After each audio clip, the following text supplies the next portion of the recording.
नमस्कार दर्शक बंधु डिवेन ओडिया चैनल को आपन को स्वागत।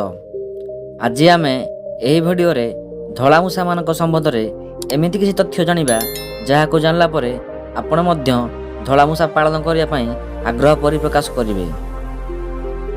आपण माने मध्य जानिथिबे आमर धर्मशास्त्र अनुसार मूषा हेउचंती भगवान गणेशकर वाहन।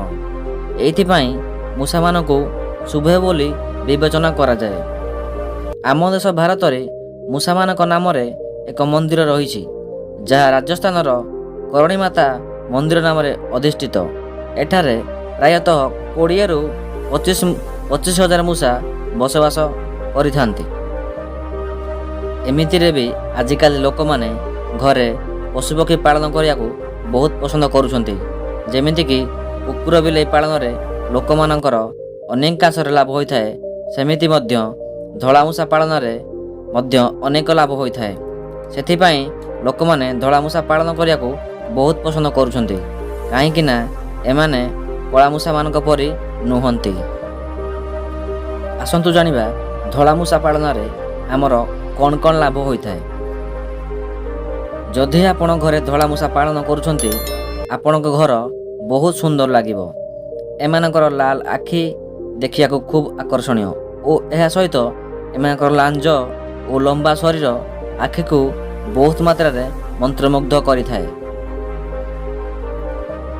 छोट पिला मानकु धला मूषा बहुत भल लागंते, काहेकि ना देखिबा को एमाने ठेकुआंक भଳି और तांक भलिया नरम और कोमल। छोट पिला माने एमानक सह खेलिया को बहुत भल पाई थांती, काहेकि ना एमाने कामुडंती नाही।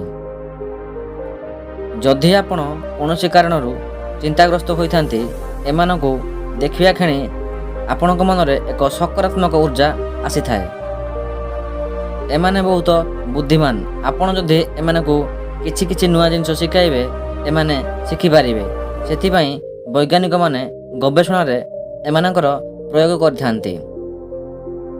जदि आपणक घर भितरे कला मूषा बहुत अधिका हो जाइछंती एवं आपणकर जिंस पत्र नष्ट कर देछंती एवं आपण कला मूषा मानकु बाहर करिया को अक्लांत परिश्रम करी मध्य असफल होउछंती, किछि न करी आपण घर भितरे दुईटी धला मूषा छाड़ी दियंतु। एमानकु देखि डरिकी कला मूषा माने पळेई जिवे।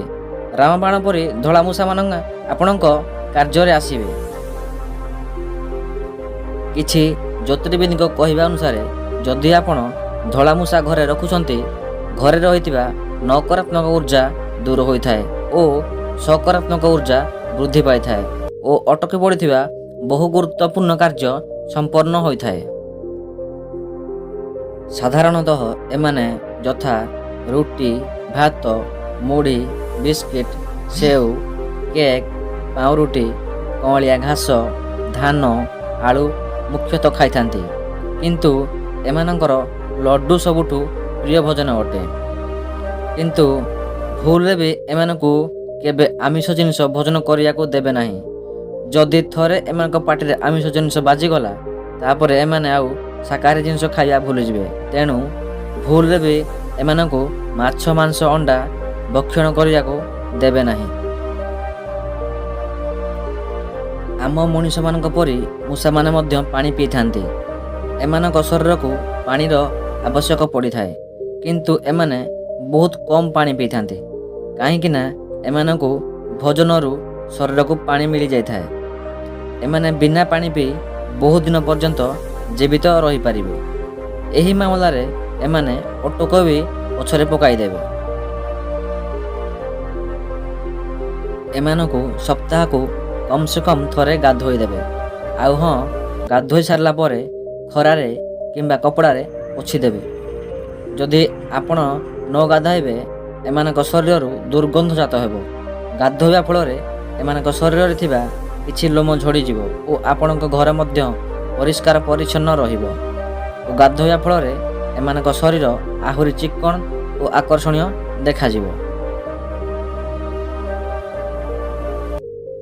आपण धला मूषा पालन करी व्यापार मध्य करि पारिबे, कारण एमाने बहुत कम दिन रे छुआ जन्म देई थांती। 2 ରୁ 3 मास होला परे एमानक भितरे छुआ जन्म करिवार क्षमता आसी जाय थाए।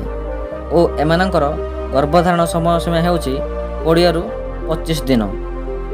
ଏକ ମାଇ ମୂଷା ଥରକେ 5 ରୁ 10 ଛୁଆକୁ ଜନ୍ମ ଦେଇଥାଏ।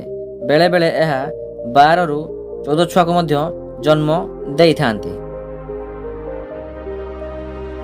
ଆପଣ ଧଳା ମୂଷାମାନଙ୍କୁ ଆପଣଙ୍କ ନିକଟ ବଜାରରୁ ସୁଲଭ ମୂଲ୍ୟରେ ମଧ୍ୟ କିଣିପାରିବେ, କିନ୍ତୁ ସବୁଠି ରେଟ୍ ସମାନ ନଥାଏ। ଗୋଟିଏ ମୂଷାର ମୂଲ୍ୟ ପାଖାପାଖି 40 ରୁ 70 ଟଙ୍କା ହୋଇଥାଏ, କିନ୍ତୁ ଆମର ଏଠି ଅନୁଗୁଳରେ ଏମାନଙ୍କର ମୂଲ୍ୟ 20 ରୁ 50 ଟଙ୍କା ପର୍ଯ୍ୟନ୍ତ ଅଛି।